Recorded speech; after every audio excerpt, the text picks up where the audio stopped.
میں اور ایک لڑکا ایک دوسرے کو پسند کرتے ہیں، 2 سال سے ایک ساتھ ہیں، ہماری پڑھائی چل رہی ہے تو 5 سال تک شادی کا کوئی امکان نہیں ہے، اس لیے ہم والدین کی اجازت اور انہیں بتائے بغیر چھپ کر ایک دوسرے سے شادی کرنا چاہتے ہیں تاکہ گناہ سے بچ سکیں، اس بارے میں رہنمائی فرما دیں۔ اصولی طور پر تو مسئلہ یہ ہے کہ لڑکی ماں باپ کی، خاص طور پہ باپ کی اجازت کے بغیر نکاح کرنا شریعت میں بالکل پسندیدہ کام نہیں ہے، لیکن جب ابا نے اپنی بیٹی کو ایجوکیشن میں داخل کر دیا، اس کے ساتھ لڑکا بیٹھ کے پڑھ رہا ہے، تو ابا کی ولایت ویسے ہی ساقط ہو گئی ہے۔ تو ابا جان نے جو حرکت کی ہے، جو ایجوکیشن سسٹم ہو رہا ہے، تو اب ابا یہ امیدیں لگائیں کہ میری بچی میری مرضی سے شادی کرے گی، کرنا تو چاہیے اس کو، لیکن اب سے اس کا امکان کم ہو جاتا ہے، کیونکہ ابھی جو ہمارے پاس یونیورسٹیوں کے واقعات سامنے آ رہے ہیں، تو لڑکیاں نکاح کرنے سے پہلے ابا سے پرمیشن لیتی ہیں، زنا کرنے سے پہلے نہیں لیتی۔ زنا اتنا زیادہ پھیل رہی ہے، میں ڈیٹیل اس لیے بتا رہا ہوں کہ میرے اس کلپ پہ بہت سارے علماء اعتراض کریں گے کہ میں بیٹی کو باپ کی مرضی کے بغیر نکاح کی ترغیب دے رہا ہوں، حالانکہ شریعت میں پسندیدہ نہیں ہے۔ لیکن اگر ان علماء کو یونیورسٹیوں کے حالات پتہ چل جائے نا، جس تیزی سے زنا سوسائٹی میں پھیل رہا ہے، تو اگر آپ یہ پرمیشن نہیں دیں گے تو وہ زانیہ بنیں گی جو بن رہی ہیں۔ تو اس لیے آپ اپنے والدین کو سمجھائیں، 5 سال ایک بالغ لڑکی کے نکاح کو، جو گھر سے باہر جا رہی ہو، لڑکوں سے اس کی سلام دعا ہو، اس کو 5 سال تک نکاح کو مؤخر کرنا، میں کہتا ہوں اس سے کیا، یعنی اس کے لیے جتنا بغیرتی کا کم لفظ استعمال کیا، بغیرتی کا لفظ استعمال کیا جائے نا، وہ کم ہے۔ اس کے لیے بغیرتی کا لفظ بہت چھوٹا ہے، معذرت کے ساتھ۔ تو پتہ نہیں کس دنیا میں ماں باپ رہ رہے ہیں، ان کو ہو کیا گیا ہے، ان میں غیرت ختم ہو گئی ہے، شرم ختم ہو گئی ہے، واللہ عالم ہو کیا گیا ہے۔ آخرت کا خوف جب ختم ہو جائے نا، تو پھر وہ کہتے ہیں نا، اذا فاتک الحیاء فافعل ما شئت، حیا ختم ہو جائے جو چاہے کرو۔ دیکھ نہیں رہے دنیا میں ہو کیا رہا ہے، بیٹیاں گھروں سے کیسے بھاگ رہی ہیں۔ باپ کو تو چاہیے کہ تم خود کرو بھائی، بیٹی کو بولو کہ بیٹا تمہیں جو پسند ہو بتاؤ، میں تمہاری شادی کرتا ہوں۔ اور وہ جو الو کا پٹھا ہے یونیورسٹی میں پڑھ رہا ہے، جس کے باپ اس کو روک رہا ہے،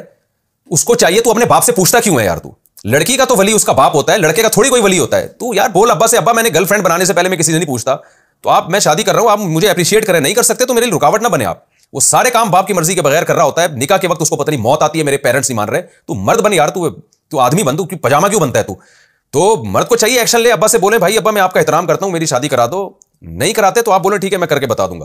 یہ ایکشن لینا پڑے گا، ورنہ یہ قوم جو ہے نا زانی شرابی بنے گی، یہ قوم تباہ ہو رہا ہے، معاشرہ ہمارا، سوسائٹی برباد ہو رہی ہے۔ تو نہ لڑکیوں کے ماں باپ کو کوئی غم ہے،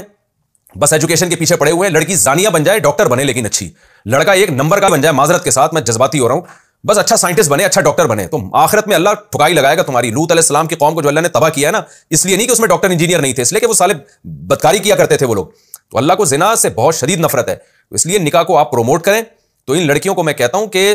ان کے ماں باپ کو کہتا ہوں، خدا را آپ خود سے اپنی بیٹیوں کی شادیاں کرا دیا کرو، اس کو بولو کہ بیٹا تمہیں جو پسند آ رہا ہے ہمیں آ کے بتاؤ، ہم تمہاری شادی کرائیں گے۔ یہ نہ کہا کریں کہ ہم نے تجھے وہاں پسند کرنے کے لیے بھیجا تھا، ہم نے تجھے پڑھنے کے لیے بھیجا تھا۔ تو پڑھنے کے لیے بھیجا تھا تو پڑھ تو رہی ہے نا، تو پسند بھی آ گیا اس کو، کوئی تو نیچرل ہے یہ تو آپ اس کو اپریشیٹ کریں بھائی، آپ اس کی مدد کریں، ورنہ پھر جب گھر سے بھاگے گی خدا نہ خواستہ پھر روتے پیٹتے آتے ہو، کام ایسے کیوں کرتے ہو کہ تمہاری بیٹیاں تمہارے باغی بنے۔ تو یہ تو فتویٰ ہے اس پر بھی کہ باپ اگر لڑکی کا نکاح بر وقت نہیں کر رہا، اس کی ولایت ساقط ہو جاتی ہے، تو وہ ولی نہیں رہتا پھر وہ۔ تو اس لیے اس کو پروموٹ کریں۔ باقی لڑکوں کو تو میں یہی کہتا ہوں بھائی، اپنے ابا کو مناؤ، نہیں مانتے تو کر لو۔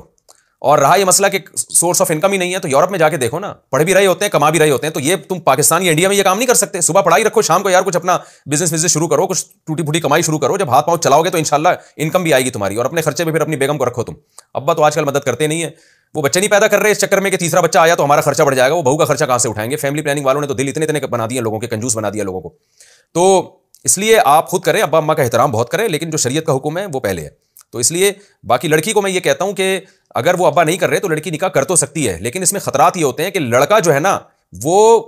چھپ کے جب نکاح کرتا ہے تو بہت سارے کیسز ایسے ہیں جس میں لڑکیوں کو وہ الو بناتا ہے۔ شادی کرے گا، 2-4 سال مزے اڑائے گا، اس کے بعد فیملی انوالو نہیں ہوتی، وہ چھوڑ چھاڑ کے بھاگ جائے گا آپ کو۔ لڑکیوں کی زندگیاں تباہ ہوتی ہیں، تو انسان کے بچے ملنا آج کل بڑا مشکل ہوتا ہے۔ تو یہ جو آپ کا بوائے فرینڈ ہے نا، جس کے بارے میں آپ پوچھ رہی ہیں کہ میں اس سے چھپ کے نکاح کر لوں، تو اس میں مسئلہ یہ ہے کہ آپ نکاح اگر کر لیں، اول تو چھپ کے نہیں، کورٹ میرج کریں۔ کورٹ میرج میں ڈاکومنٹ مضبوط بنتے ہیں، اور اس میں یہ ہوتا ہے کہ گرفت ہوتی ہے۔ چھپ کے تو 2 گواہوں نے نکاح پڑھایا، لڑکا کل ٹاٹا کر کے چلا جائے گا، اور بڑے مسائل ہوتے ہیں اس میں۔ تو کرنا بھی ہے تو کورٹ میرج کریں، پراپر جو ایک وے ہے۔ دوسرا یہ کہ لڑکا اکثر ابھی جیسا وہ نظر آ رہا ہے نا آپ کو، آئی لو یو اور محبتوں میں آسمان ستارے وارے بھی توڑ کے لے آئے گا ابھی تو، لیکن جب شادی ہو جائے گی نا، جب ارینج میرج اگر نہیں ہوتی تو پھر لڑکی بہت کمزور ہو جاتی ہے، پھر لڑکا اس کے جذبات سے کھیلتا ہے۔ تو اس لیے میں یہی کہوں گا کہ لڑکی کو چاہیے کہ ایک کام جائز تو ہے لیکن خطرناک ہو سکتا ہے، ڈینجرس بہت زیادہ ہو سکتا ہے، لہذا آپ اپنے ابا کو منائیں اور ان کو حتی الامکان کسی طرح قائل کرنے کی کوشش کریں تاکہ وہ مان جائیں اور یہ پراپر وے میں نکاح ہو جائے۔ تو اس طرح سے کریں، اللہ تعالیٰ مدد کرے آپ کی۔ اور